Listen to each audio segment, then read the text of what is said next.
અનંત અંબાણીના લગ્નમાં bomb blast કરવાની ચીમકી આપનાર યુવકને વડોદરાથી મુંબઈ ક્રાઇમ બ્રાન્ચે ઝડપી પાડ્યો છે.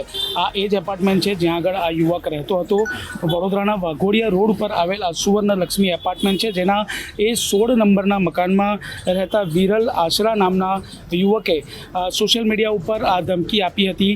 આ અંગે મુંબઈ ક્રાઇમ બ્રાન્ચ દ્વારા તપાસ કરવામાં આવી રહી હતી અને તપાસ દરમિયાન જે આ યુવક છે તે વડોદરાના વાઘોડિયા રોડ ઉપરનું હોવાનું બહાર આવ્યું હતું, જેના આધારે મુંબઈ ક્રાઇમ બ્રાન્ચ વડોદરા આવી પહોંચી હતી અને વડોદરા પોલીસની મદદથી આ યુવાનને ઝડપી પાડવામાં આવ્યો હતો.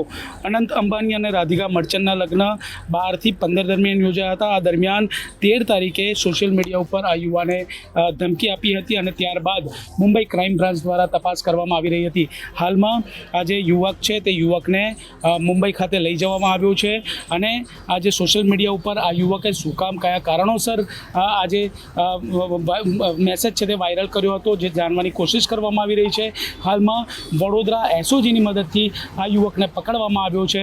જો કે આ જે યુવક છે તેના માતા પિતાને પણ જાણ નથી કે આ યુવકે શું કામ આવું કર્યું હશે. હાલ તો મુંબઈ ક્રાઇમ બ્રાન્ચની તપાસમાં જ એ મામલો બહાર આવશે કે આ યુવકે કયા કારણોસર આ મેસેજ મૂક્યો હતો. કેમેરામેન જીતેન્દ્ર રાજપૂત સાથે દિગ્વિજય પાઠક, વડોદરા, ગુજરાત તક.